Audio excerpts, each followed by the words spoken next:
Start with you, Paul, and talk about what the relationship is between Victor and Igor and why the story is different. The relationship between Victor and Igor is, we find Igor at the beginning of the movie, and he's all hunchback and what you expect Igor to be. But then you kind of see that he's got this passion for anatomy and science and all those good things. And then he meets up with Victor Frankenstein, who also sees that in him. And together, they work together to build what is a prototype, and then it becomes monster and all that stuff. And it's all about science. It's about this passion that they have for it, and also it's a love story between these two men, really. And I mean that in a very sort of positive, beautiful thing.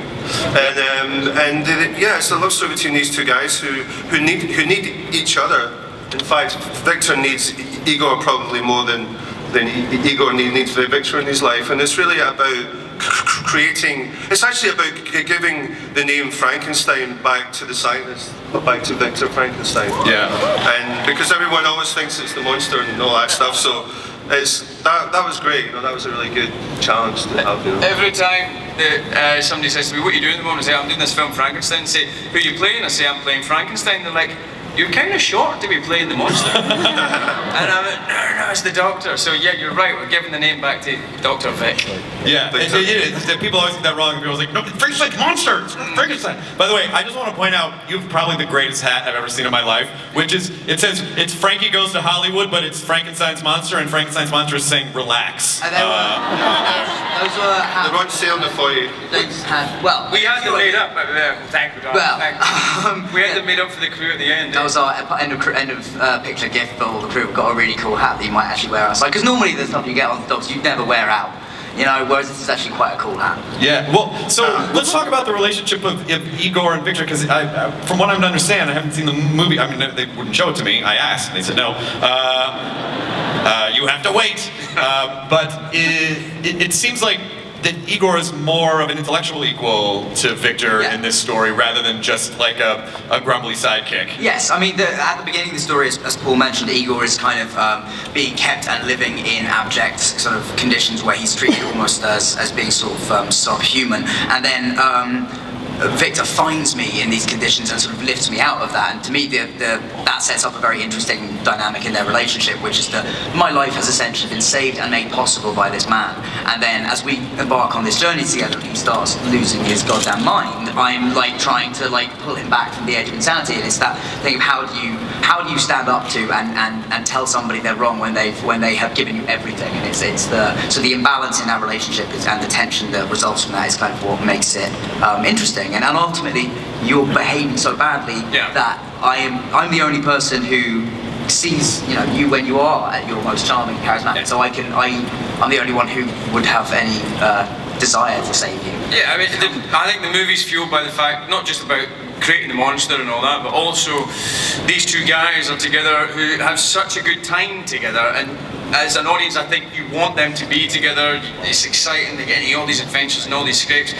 That's half the time. The other half the time is a movie where if you've ever wanted to see Daniel Radcliffe utterly abused and beaten up and hurt and embarrassed and just manipulated by me, then that's your movie. That's a lot of this movie for you. So half the time the audience are like, oh, these guys are great together. And the other half the time they're going, please Daniel, run away now. Well, yeah, somebody outside, get out of this movie. Somebody said to me outside, this is a really violent movie, right? And I was like, no, not particularly. They were like, no, but to you. And I was like, oh yeah, I guess. Yeah. But yeah, like I get thrown around a lot, but it's good. I bounce. I mean, when... Yeah, he does. All right. Tumblr just imploded.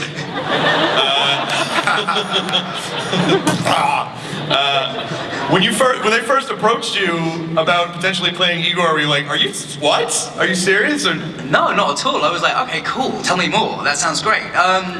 Yeah, I mean, and as soon as I read the script, it became apparent that this was a very different Igor and somebody who does have a very rich intellectual life and is, if not the academic equal of Victor, certainly has it's a very equal partnership in terms of what they're creating, and his my skills kind of fill in the gaps of his lesser abilities. So yeah, I mean, but there was no like. I know. Sorry, what am I saying? Lesser abilities. Well, I supplement you. You do what to me? Darling, I didn't even buy him dinner, but he was coming at me. I was like, listen, man, you want to put it there, go for it, but no hands. Yeah, Tumblr's dead. Tumblr's dead. Tumblr's dead. And 1,000 /fics were born. I just pointed out, there's a sign here that's got our names on it. It says, welcome to Comic Con. Please be aware that many members of your audience may be under 18 years of age. We didn't say anything I out of apologize. line. Like, anyway, Not for everywhere. For some actors, that's a little more of a warning. Like, don't flirt, you know? Like, it's a little more... Be careful! I know Comic Con sounds like a party, but ask for ID. It's worth it.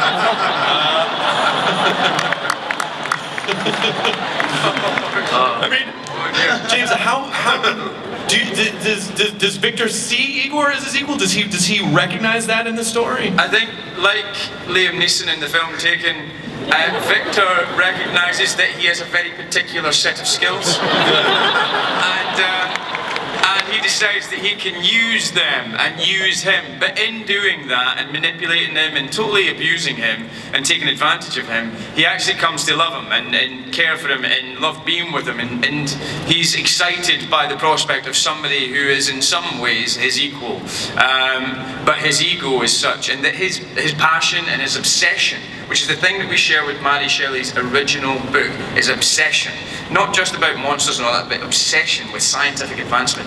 That ego and that obsession with advancing science and doing something that he needs to do to fix himself is really, really, it sort of gets in the way of him loving him and seeing him as his equal, and that's when he gets abusive. Every time that he says, no, I don't think this is a good idea, you all but get your head ripped off. You know what I mean? So it's like, he's a kind of two sides of the same coin, you know? And what is it that you think they're trying to accomplish in this story together? Trying to build a big monster, man. Just trying to build monsters and be a good Christian.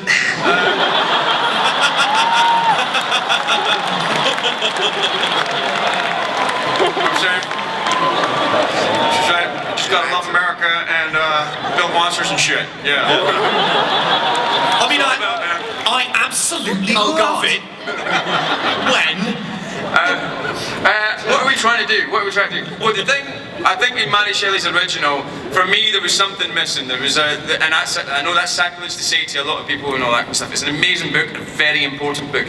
But for me, Victor was obsessed and crazy just because he was. I didn't really see a reason, whereas this story and what Max did and what you did and what we've done together is give him a reason for being so bloody crazy, and then not cure him of that halfway through. In the book, he kind of just like goes, I'll go for a vacation for 18 months in the woods, and then I come back and I'm sorted.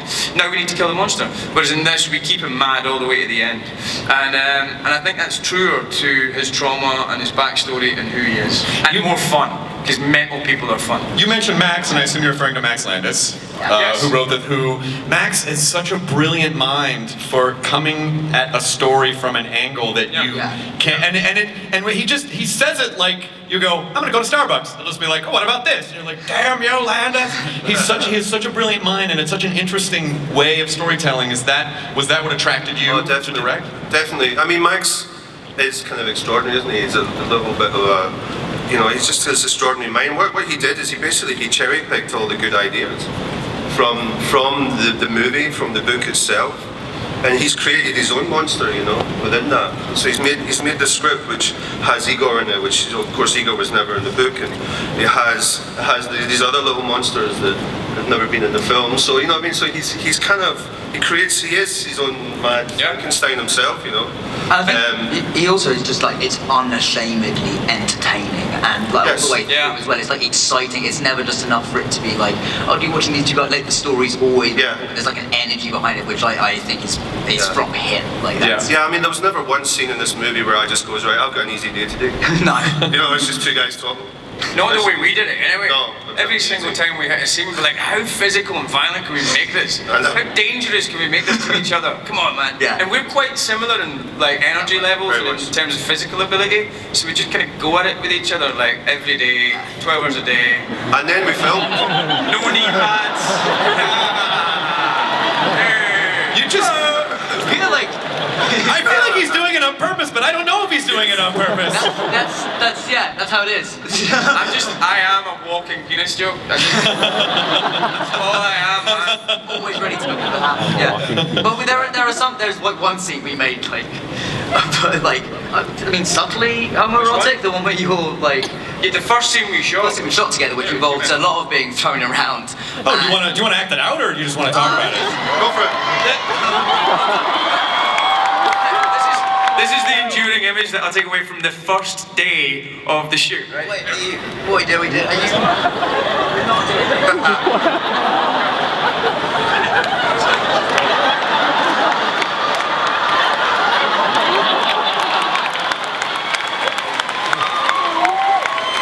There was a lot of very I really nervous. did have a moment then. I'm like, oh, he's joking, he's not ready. Oh no, we are doing this. Okay, we are showing the scene where he pressed me up against the. I was wearing full protection. It was all good. There was one like that was the scene where I came out of the because we wanted to make this film like a dark movie and What is that? And it's dark and it's funny and but it's like. You know, we wanted it to be like, to push things, and there was definitely that. Clearly. That first moment. I didn't do that one. What? We're just talking. That first moment when James is like breaking my back essentially and like trying to remove. There's no way of saying this. It's all innuendo. I was about to say removing my hump. I mean, there's no way of getting out of this. No. So when we. No, but whether listen, whether you're building a monster or making love, it's all the same. It doesn't matter. And so yeah, but that was the first scene that I remember like walking off set after that and seeing like a couple of the producers looking genuinely terrified making in there. Well, we actually we have a clip, or they have a clip that they want to show you, and they brought this again, never before seen. Don't take video of this. This is just for you guys. So, ladies and gentlemen, let's go to a clip from Victor.